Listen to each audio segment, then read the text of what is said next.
Selamat siang, salam sejahtera bagi kita semuanya. Yang saya hormati Menko Polhukam beserta seluruh Menteri Kabinet Indonesia Maju, serta seluruh Ketua dan Kepala Lembaga, Panglima TNI, Kapolri, Gubernur Aceh, beserta seluruh Forkompinda Aceh, Bupati dan Wali Kota yang hadir dari PD Aceh Utara, Aceh Selatan, Bapak Ibu hadirin dan undangan yang hadir secara fisik maupun virtual, khususnya para korban dan atau ahli waris korban yang saya hormati. Pada hari ini kita berkumpul secara langsung maupun virtual di Kabupaten Pidi, Provinsi Aceh, ini untuk memulihkan luka bangsa akibat pelanggaran HAM berat masa lalu yang meninggalkan beban yang berat bagi para korban dan keluarga korban. Karena itu, luka ini harus segera dipulihkan agar kita mampu bergerak maju. Dan pada awal bulan Januari yang lalu, saya telah memutuskan bahwa pemerintah menempuh penyelesaian non-yudisial yang fokus pada pemulihan hak-hak korban tanpa menegasikan mekanisme yudisial. Dan hari ini kita bersyukur, alhamdulillah, bisa mulai direalisasikan pemulihan hak-hak korban pelanggaran HAM yang berat di 12 peristiwa, yang sekaligus menandai komitmen bersama untuk melakukan upaya-upaya pencegahan agar hal serupa tidak akan pernah terulang kembali di masa-masa yang akan datang. Saya mendapatkan laporan dari Bapak Menko Polhukam bahwa korban dan keluarga korban di Aceh telah mulai mendapatkan pelatihan-pelatihan untuk meningkatkan keterampilan kerja, jaminan hak untuk kesehatan, jaminan keluarga harapan, dan perbaikan tempat tinggal, serta pembangunan fasilitas lainnya. Itu saya minta maju ke depan, tadi yang mendapatkan beasiswa.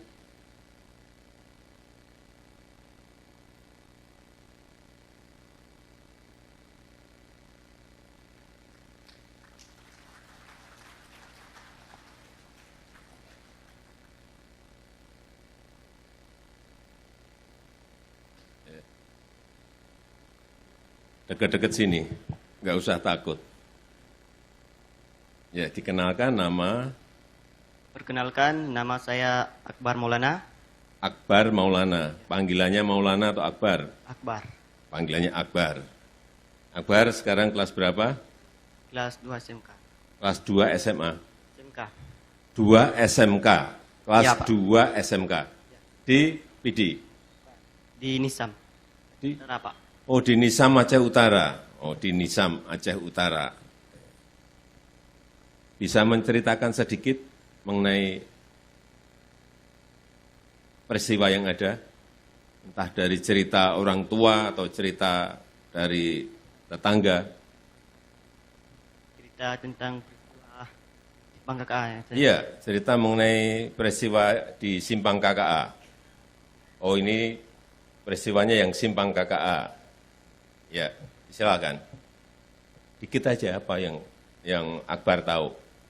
Ya, waktu itu ayah saya lagi pulang sekolah. Ayah baru pulang sekolah. Baru masa sekolah. Masih muda.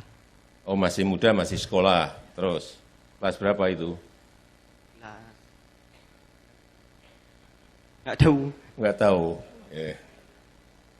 Terus, pulang sekolah. Ya. SMA, SMK, atau masih SMA. SMA, pulang sekolah, terus Ada rame-rame di depan itu masuk simpang itu ada masuk rame-rame di Di pintu KKA. masuk simpang KKA, ya. Iya saya ke situ.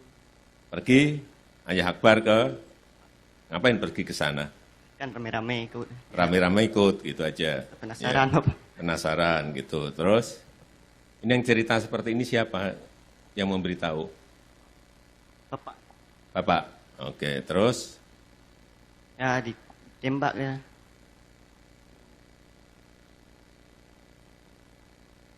Ketembak di situ. Ya. Terus?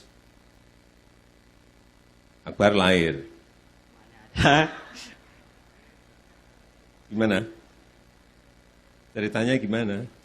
Habis tembak ya jarak Pak. Habis ditembak, Saya tiarap. Terus? nggak tahu lagi. Udah habis cerita. Terus?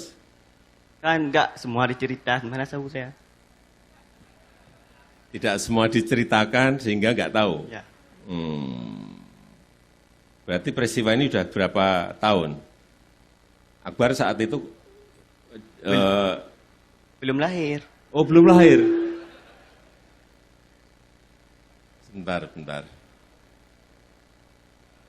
Yang ikut dalam peristiwa itu bapaknya Akbar. Ya Bapak. Waktu masa sekolahnya Bapak, bukan saya. Waktu Ya, Bapak masih muda. Masih muda, Ya. kok belum lahir? Belum. Bapaknya belum nikah. Belum.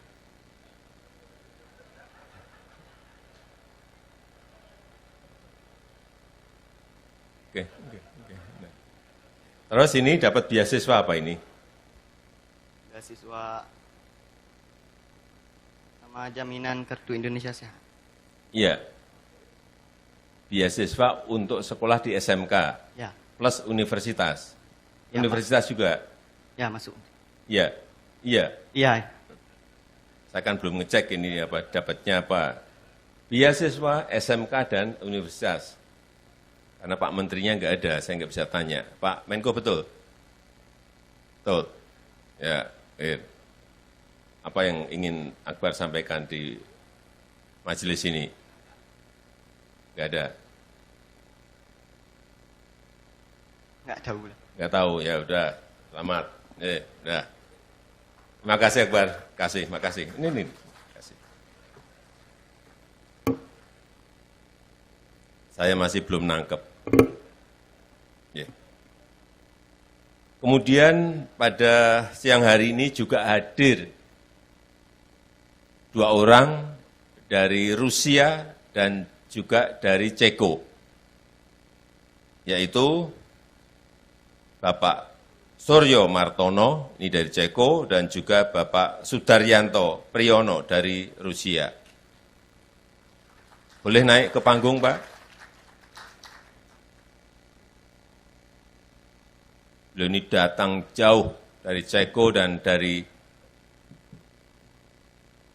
Rusia.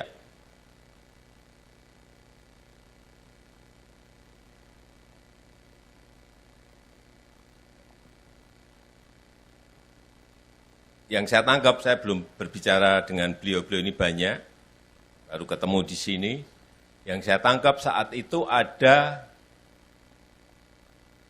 beasiswa untuk para mahasiswa, betul Pak? Ya, betul. Iya. Dan dikirimkan dari PT Indonesia ke Rusia maupun ke Ceko. Kemudian ada peristiwa 65, beliau-beliau ini tidak bisa kembali ke Indonesia. Bayangkan, masih mahasiswa. Mungkin Pak Suryo Martono bisa bercerita pendek. Ya, pada waktu September 30, 65, terjadi sesuatu peristiwa di Indonesia yang menyangkut adanya kudeta di Indonesia.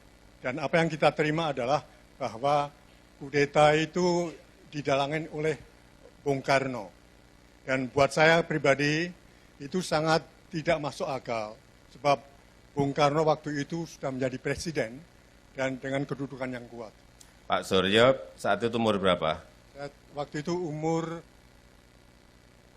20, itu tahun 65 berarti 22. Umur 22, 22, menjadi mahasiswa di mana? Di Ceko. Universitas di Ceko. Ya, yaitu Sekolah Tinggi Ekonomi. Sekolah Tinggi Ekonomi di Ceko atas beasiswa dari negara. Dari negara lewat Kementerian PTIP, Perguruan Tinggi dan Ilmu Pengetahuan. Dikirim oleh negara lewat PTIP Ya, atas semuanya biaya negara. ya. Ya. Dengan perjanjian bahwa nanti setelah kita lulus harus bekerja buat untuk negara paling tidak selama 3 tahun. Oh, maka ikatan dinas Ya, harus bekerja untuk negara Ya. selama 3 tahun. Ya, ya. Tetapi karena peristiwa 65 Bapak tidak bisa kembali. Tidak bisa. Ya, tidak bisa kembali. Tidak bisa kembali atau takut kembali? Tidak bisa kembali karena saya dicabut paspor. Saya dan 16 teman-teman di PPI Cekoslowakia waktu itu Dicabut semua paspornya. dicabut semua karena kita tidak mau menandatangani persetujuan atas terbentuknya pemerintahan Yang baru. yang baru. Oke. Ya. Kemudian Pak Suryo Martono sekarang umur berapa? Dulu umur 22, sekarang umur berapa? 80. 80. Ya, bulan Desember. Kelihatan masih 40. Terima kasih. Pak Sudaryanto, dulu juga sama, dikirim oleh negara dari beasiswa. Saya dikirim oleh oleh Departemen Koperasi dan Transmigrasi Indonesia. Dikirim oleh Departemen Koperasi. Ya, dan menjadi mahasiswa di Institut Koperasi Moskow. Sekolah di Institut Koperasi Moskow. Ya, atas beasiswa pemerintah Uni Soviet. Oh, yang memberikan beasiswa pemerintah Soviet. Ya. Oke. Terus? Terus setelah terjadi peristiwa 65, karena saya tidak memenuhi syarat screening, pada itu dilakukan karena di sana ada poin bahwa harus mengutuk Bung Karno. Ini yang langsung tidak saya terima dan akhirnya dalam seminggu sesudahnya saya menurut surat pemberitahuan bahwa paspor saya sudah dicabut dan saya kehilangan kewarganegaraan. kemudian Bapak sampai sekarang tinggal di Rusia, Ya. di Moskow. Ya, sesudah itu saya mendapat jaminan dari pemerintah Uni Soviet untuk tetap belajar dan menyelesaikan pelajaran di sana, kemudian dikasih pekerjaan sampai sekarang. Tapi saya sekarang sudah pensiun, jadi sudah meninggalkan. Saya sempat untuk menjadi dosen di Universitas Koperasi Rusia, menjadi dekan, dan telah mengadakan beberapa kunjungan ke Indonesia, mengadakan beberapa pembicaraan dengan universitas-universitas di Indonesia, membaca sedikit informasi dan Indonesia. Jadi hubungan dengan Indonesia sesudah tahun 2000 kembali normal. Ya, kemudian pemerintah Indonesia memberikan kesempatan untuk bisa mengunjungi Indonesia di mana diperlukan. Pak Daryanto sama Pak Suryo ingin jadi warga negara Indonesia lagi enggak? Sudah direncanakan, Pak. Soalnya saya bukan sendirian, jadi sudah punya tiga cucu. Punya keluarga ya, besar. Dan ada 3 cucu, jadi Istri dari Rusia. Ya. Wah, bawa ke Indonesia kan belum tentu mau gitu ya. Ya, belum tentu, tapi kalau diyakinkan saya kira bisa. Oh. Kalau Pak Surya pengen kembali? Saya belum punya rencana karena situasi yang semacam ini buat saya kejutan. Saya tidak mengira bahwa bisa terjadi langkah-langkah di dalam saya masih hidup. Ya. Terus terang saja, ini adalah suatu saat yang bersejarah, bukan saja buat saya sih sudah bukan apa-apa lagi. Yang terutama yang dari buat generasi muda, iya, maju ke depan. Ya, jika ingin kembali jadi WNI, ya, saya gembira dan kita semua saya kira gembira. Terima kasih. Untuk menunjukkan bahwa memang negara ini melindungi warganya. Terima kasih, Pak. Pak Daryanto, Pak Suryo, terima kasih. Silakan kembali. Terima kasih, Mari. Terima kasih. Terima kasih.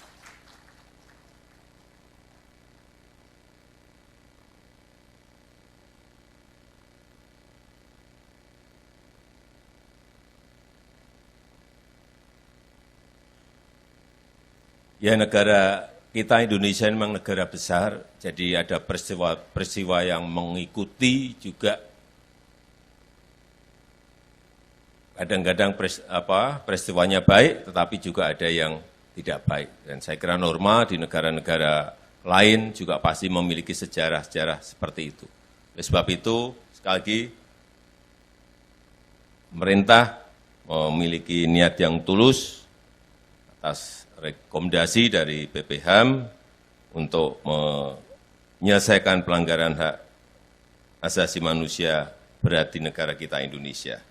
Dan kepada para korban atau ahli waris korban, saya mengucapkan terima kasih atas kebesaran hati Bapak, Ibu, dan saudara-saudara sekalian untuk menerima proses ini setelah melalui penantian yang sangat panjang. Saya yakin tidak ada proses yang sia-sia.